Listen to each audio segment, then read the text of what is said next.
You have been told that spiritual realization is a path to peace, to oneness, to a comforting connection with all of life.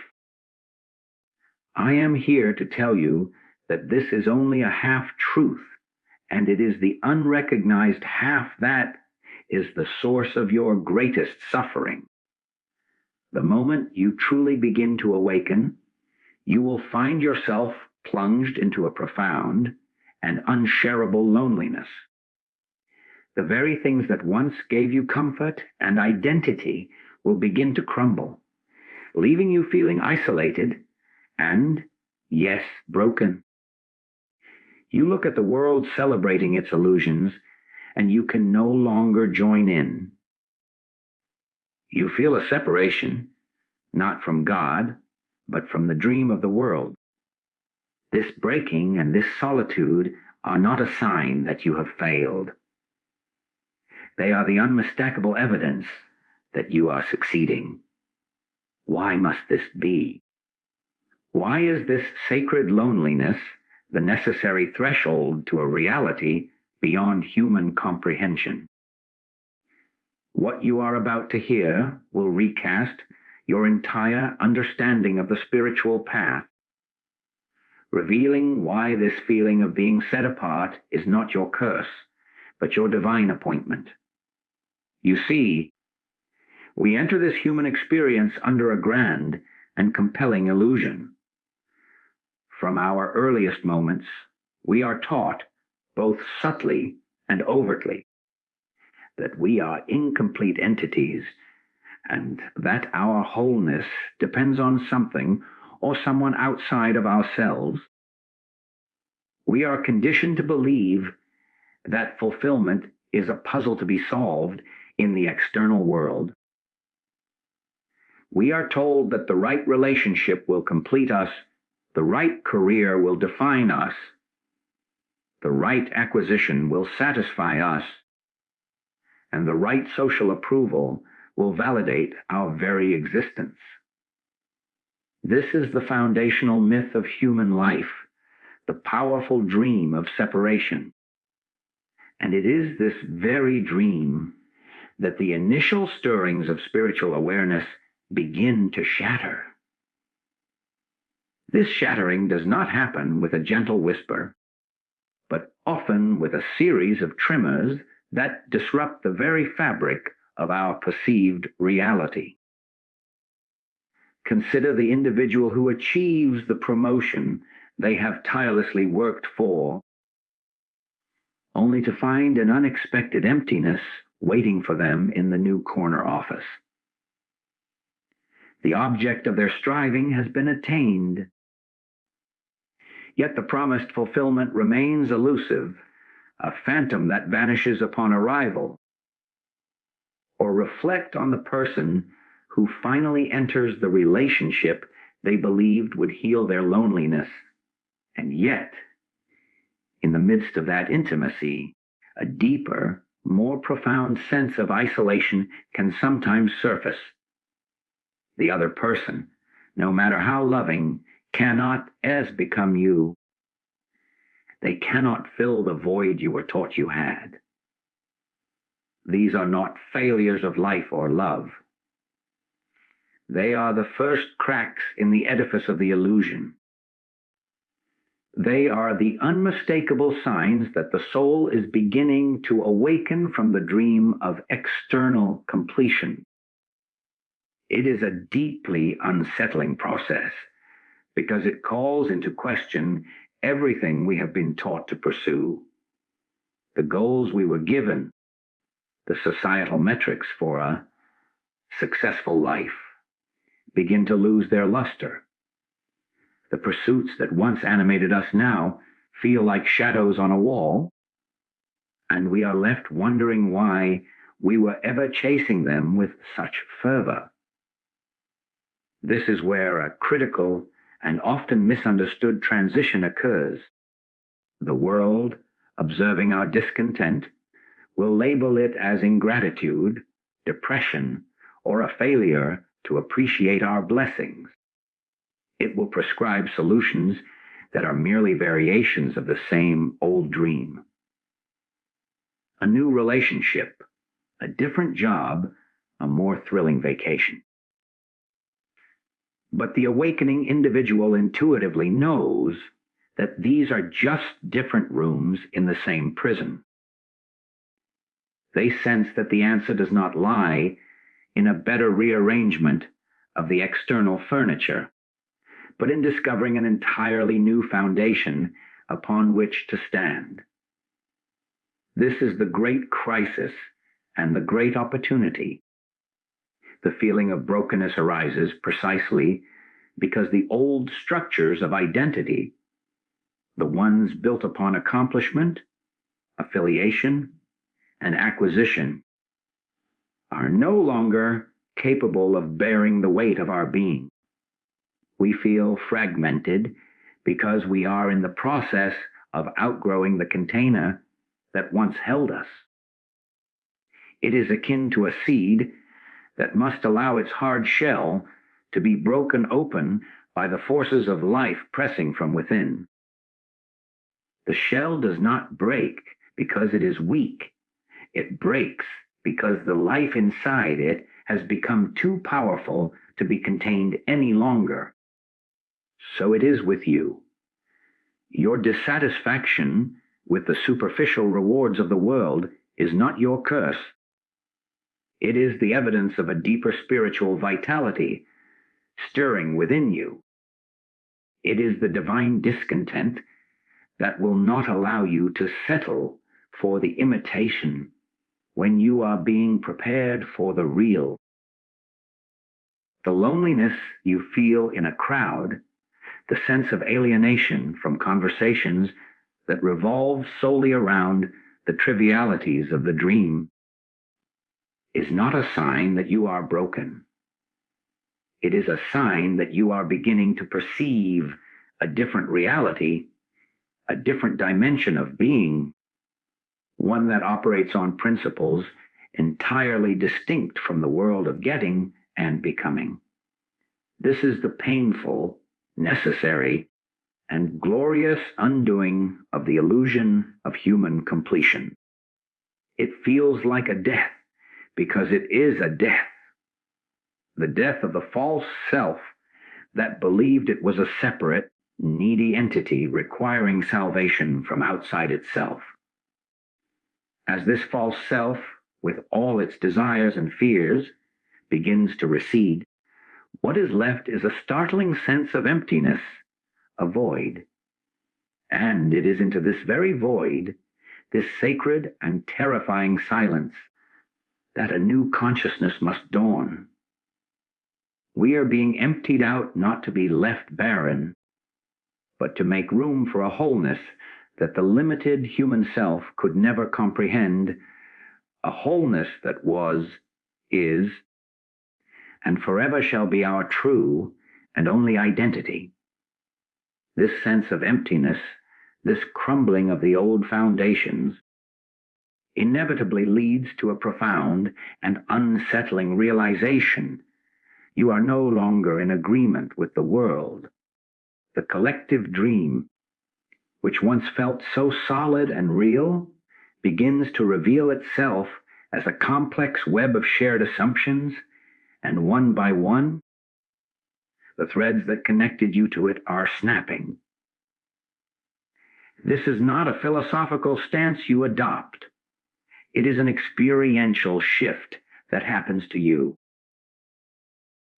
It is the collapse of the world's agreement, and it is the primary source of that deep, unshareable loneliness that defines the early stages of the awakening. The world operates on a consensus of values, a silent treaty about what is important, what is real, and what constitutes a successful life. This treaty is reinforced in every advertisement that promises happiness through possession. In every social gathering where status is subtly negotiated, and in the very cultural narratives that dictate the proper sequence of a human life, education, career, family, retirement. For most, this consensus is the very water they swim in, invisible and unquestioned. But for you, the water is beginning to feel like mud. You are starting to see the mechanisms, the strings attached to every promise of fulfillment, and you can no longer pretend you do not. This creates a tangible rift in your daily experience. You sit in a business meeting where the fervent discussion revolves around market share and quarterly growth. And while you understand the language intellectually, it feels as if you are listening to a conversation about a game whose rules no longer make sense to you. The emotional investment others have in the outcome feels alien. You attend a social event where the chatter is about celebrities, sports, or the latest political scandal, and you find yourself feeling like an anthropologist observing a strange tribe, nodding along but feeling a million miles away. You try to express your growing sense of a deeper, quieter reality, but the words fall on ears that cannot hear a frequency so different from the world's constant static. This is the heart of the loneliness. It is not that you are physically alone. It is that you are becoming cognitively and spiritually alone. The shared reality that once provided comfort and a sense of belonging has lost its substance for you. You are like a person who has awoken from a dream to find everyone else still sleeping, and you are forbidden from shaking them awake. You must simply watch them live out the drama of the dream, all while knowing that the house they are so fervently trying to protect is, in ultimate terms, made of cards.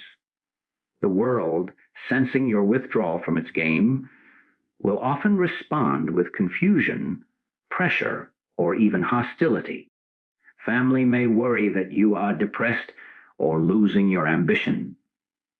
Friends may drift away, finding your new quietude unsettling or your lack of interest in old pursuits boring. The collective dream is a self-sustaining organism, and it does not look kindly upon those who cease to feed it with their belief and their energy. You are, in a very real sense, going on strike against the entire system of human desire and fear, and the system will try to lure you back with promises of comfort, security, and acceptance. But the path is irreversible. Once you have seen the scaffolding behind the magnificent set, you can never again believe the play is utterly real. This collapse of agreement is not a failure to integrate into society. It is the necessary precondition for discovering a reality that society does not acknowledge. The pain of this separation is the pain of a birth.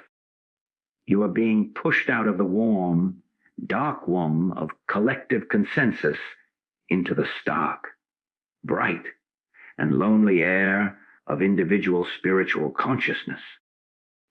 The loneliness is the price of admission to a kingdom not of this world. It is the silence that must descend before the still, small voice can be heard. It is the emptiness that must be created so that it can be filled not with the things of man, but with the substance of God.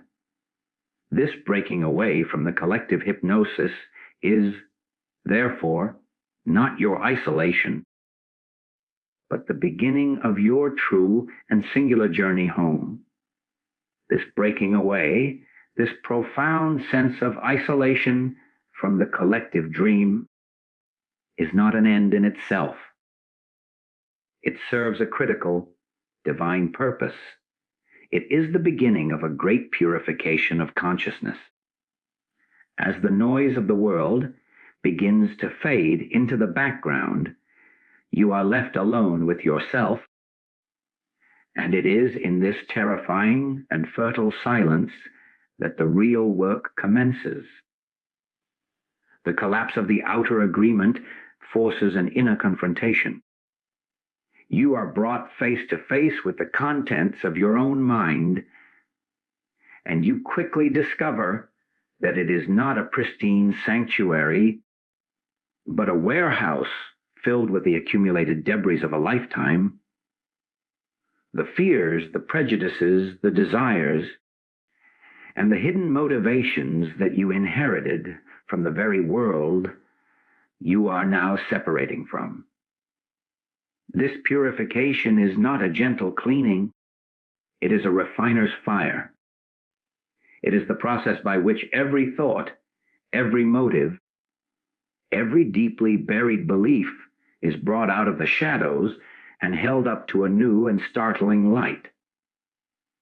The values you once held dear are now questioned. The emotional reactions that once felt justified are now seen as automatic programs running their course. Consider a moment of frustration when a traffic jam or a delayed flight triggers a surge of anger. In the past, you would have simply marinated in that feeling, blaming the external circumstance. Now, you witness the reaction itself. You see the entitled expectation that was hidden beneath the surface. The belief that the universe should conform to your personal schedule. You are no longer just feeling the anger, you are aware of the anger. And in that awareness, a separation occurs. This is the purification in action.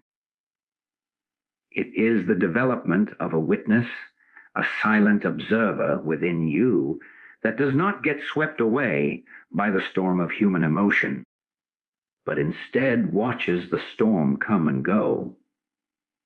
You will find your old triggers losing their power. The criticism from a colleague that would have ruined your week now lands, is observed, and dissipates without the same destructive force. The craving for a certain possession arises, but you now see it not as a genuine need, but as a ghost of the old world, a whisper from the dream of completion through objects. This is not repression, it is a transcendence.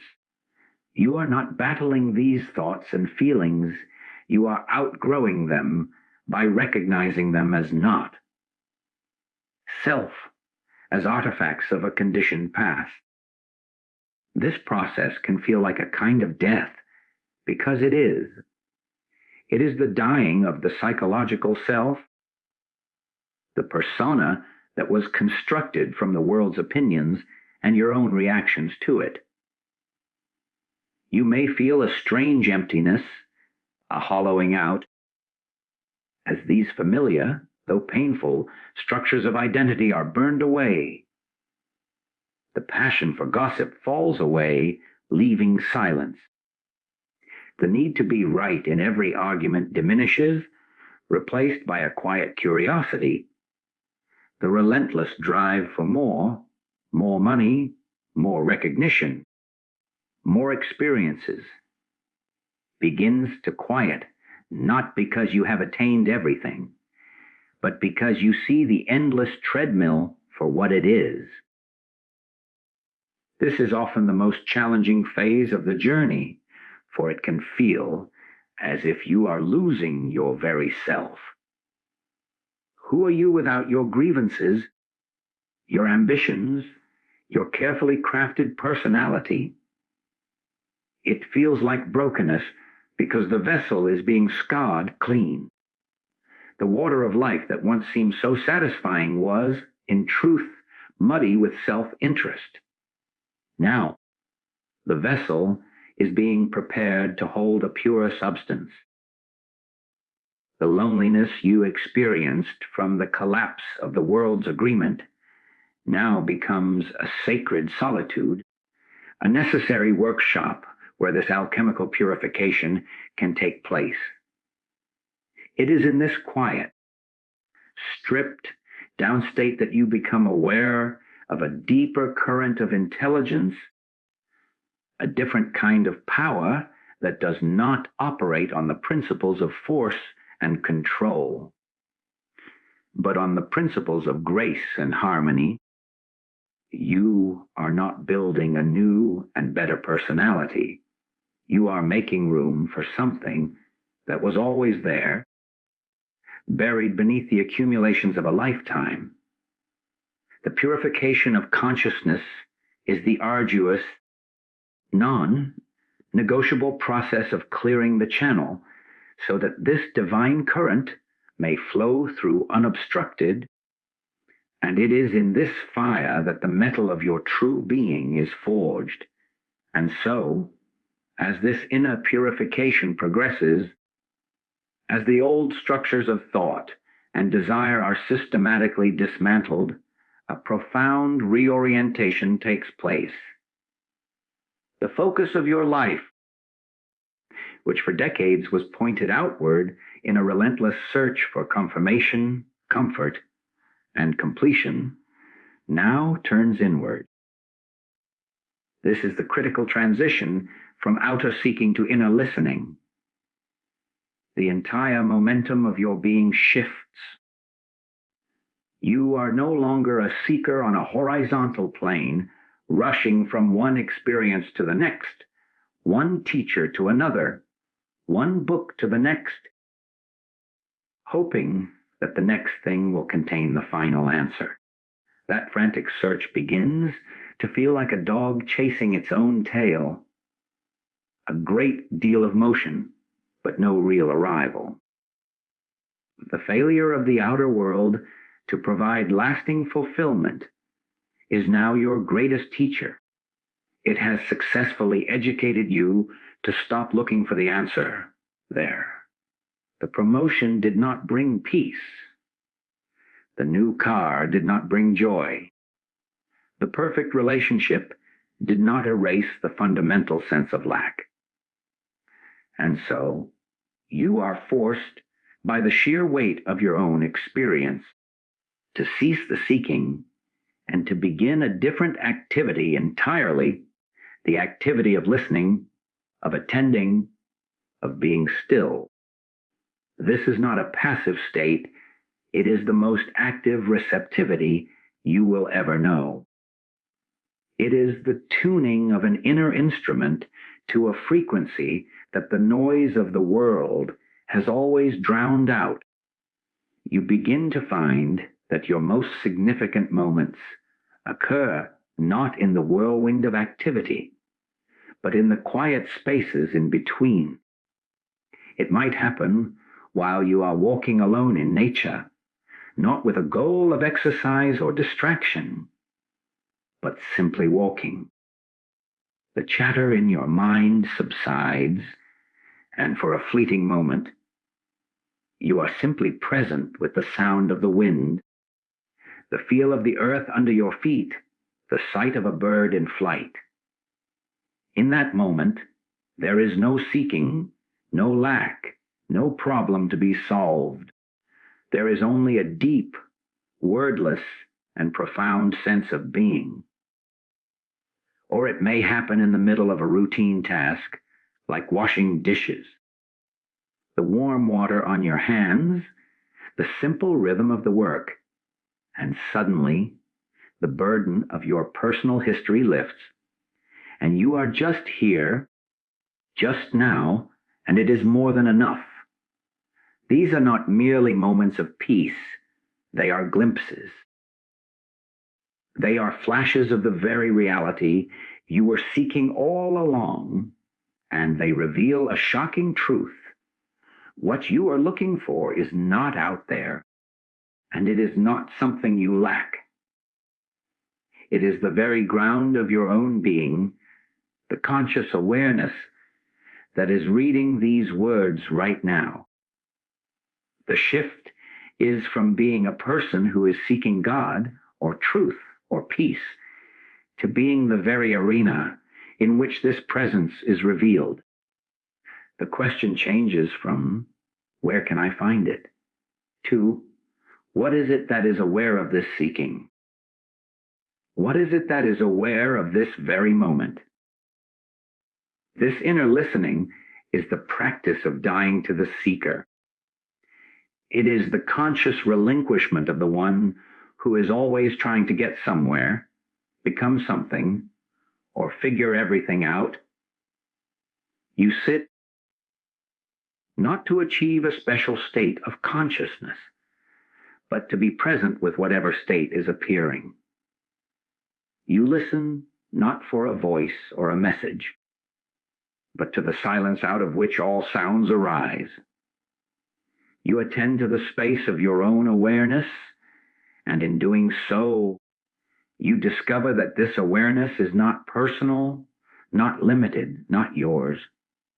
It is an impersonal, boundless capacity that holds all things, thoughts, feelings, sensations, the entire world within itself.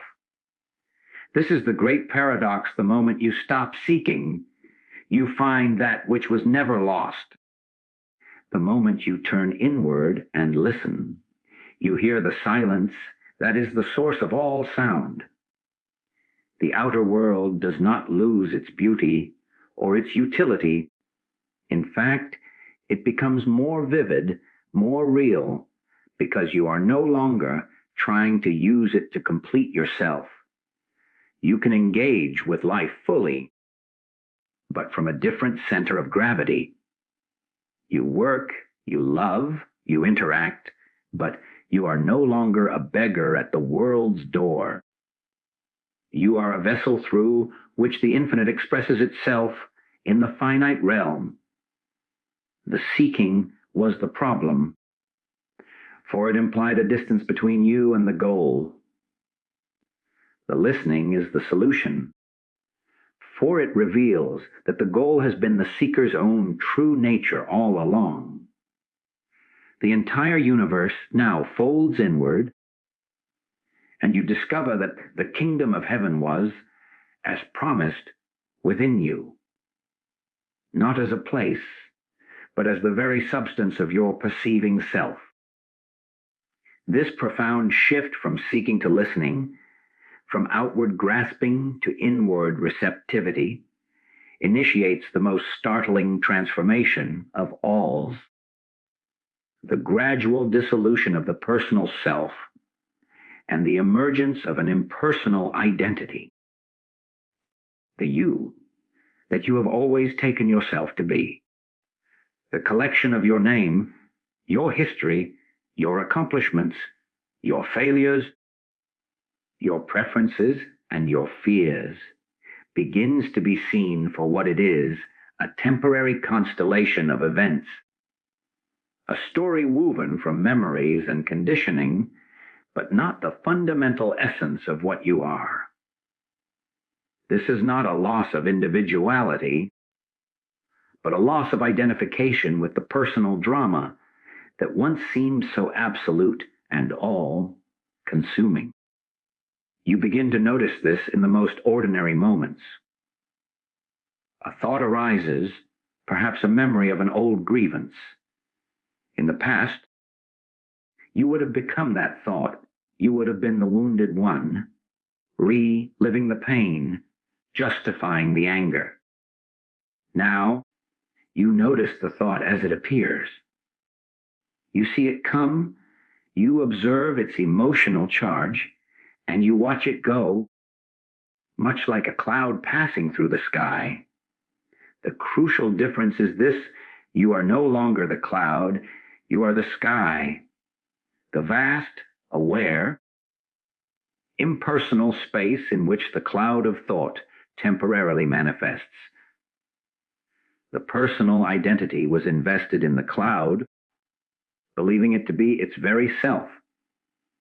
The impersonal identity is the silent, witnessing awareness that is untouched by the passing weather of thought and emotion.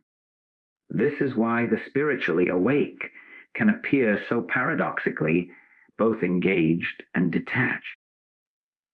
They can perform their duties in the world with great skill and compassion, but the crushing weight of personal success or failure has lifted.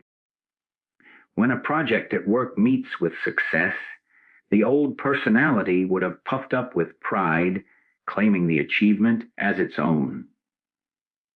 Now, there is a recognition that the intelligence, the energy, and the circumstances that conspired to create that success flowed through you, but were not authored by the personal you. There is a natural humility, a gratitude that is not directed at the self. Conversely, when a failure occurs, the old self would have collapsed in shame or defensiveness. The impersonal awareness registers the event, learns from it, and moves on without the devastating narrative of being a failure. The event is seen as a happening in the field of consciousness, not a definition of the self. This transition can feel like a profound kind of brokenness to the world and even to the remnants of the personal self that is fighting for its survival. Where is your ambition? Where is your pride? Where is your fierce defense of your opinions? The world does not understand a strength that is not rooted in personal will. It mistakes this inner emptiness for apathy, this liberation from personal reaction for a lack of passion. But the truth is the opposite. The passions of the personal self were narrow, fragile, and self-serving. The compassion that flows from the impersonal identity is boundless, stable, and inclusive. It is no longer your compassion for them. It is simply compassion expressing itself as the situation requires, using the form that was once called you as its instrument. You find yourself responding to life rather than reacting from a stored history. A child falls in the street, and you move to help without a moment's thought of, I am a good person for doing this. The action arises spontaneously from the unity of the moment, not from a personal moral calculation. A difficult truth needs to be spoken, and you speak it, not because you are personally invested in being right, but because the situation calls for clarity. The personal identity was a filter, interpreting every event through the lens of, how does this affect me? The impersonal identity is a clear window, allowing life to flow through without distortion. This is the final undoing of the loneliness.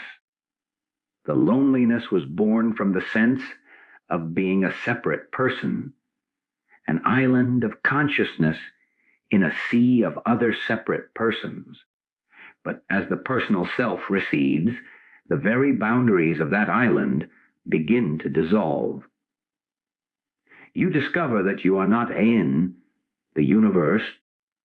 You are the universe experiencing itself in a particular, localized form. The awareness that you are is the same awareness that shines in everyone you meet. The same life that beats your heart animates the entire cosmos.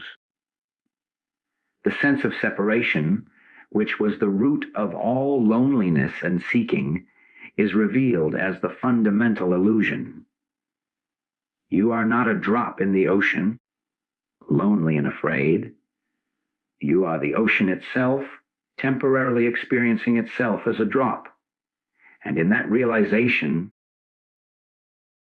the broken vessel is finally understood to have never been a separate entity at all, but a temporary formation in the infinite and unbroken sea of being. And so we arrive at the great paradox, the stunning resolution to the mystery of loneliness and brokenness. This dissolution of the personal self, this emergence of the impersonal awareness, does not culminate in a state of isolated, sublime detachment. Instead, it reveals itself as the necessary precursor to the only union that is real and enduring. The aloneness you have endured was never the absence of relationship. It was the purifying fire that burned away your capacity for only the illusory, transactional relationships of the world, preparing you for a conscious union with the infinite.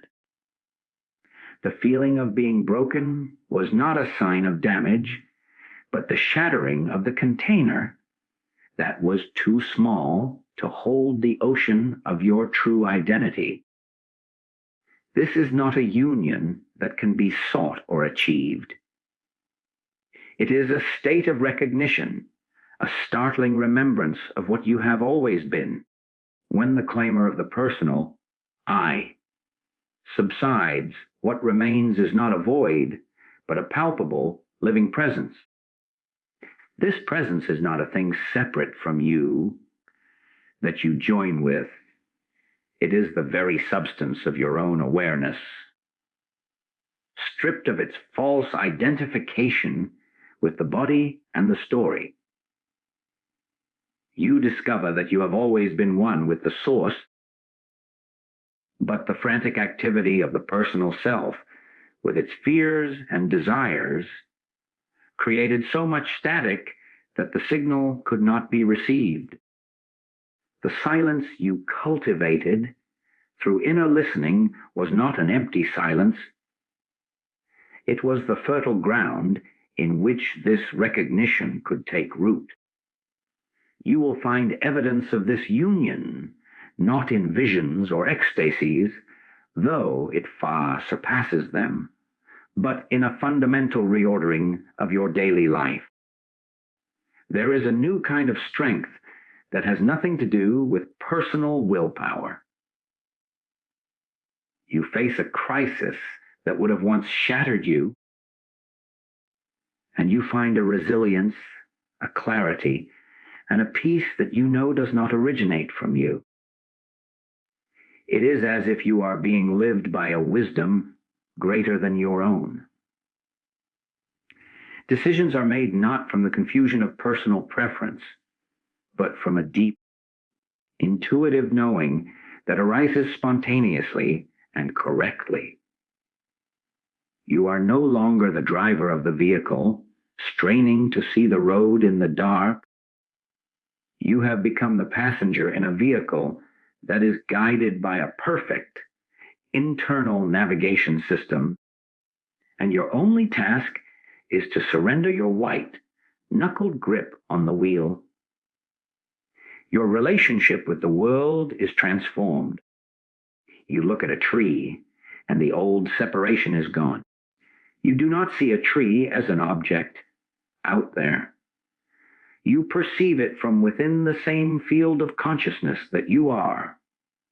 The tree, the sky, the other person, they are all appearing within you, within this vast, impersonal awareness that is your true self. Love is no longer a transaction, something you give in order to receive. It becomes the very atmosphere in which you live and move. You love not because the other person is lovable or because they love you in return, but because your nature is love, just as the nature of the sun is to shine. It is an unconditional emanation, not a conditional exchange. This is the end of seeking, for the seeker has found itself to be the sought. The loneliness is forever healed, not by finding company, but by realizing you were never alone. The separate drop has vanished into the ocean, not by being destroyed, but by realizing it was the ocean all along. The brokenness is understood as the cracking open of the seed, necessary for the mighty tree within to emerge. You walk in the world, engaging with all its appearances, but you are rooted in an identity that cannot be shaken because it is no longer a vulnerable, individual thing. You are that which is eternal, limitless, and ever present, and you have come home to the self that you never actually left. The journey was a circle, bringing you back to the place you never departed, but now you see it with eyes washed clean by the tears of your apparent solitude.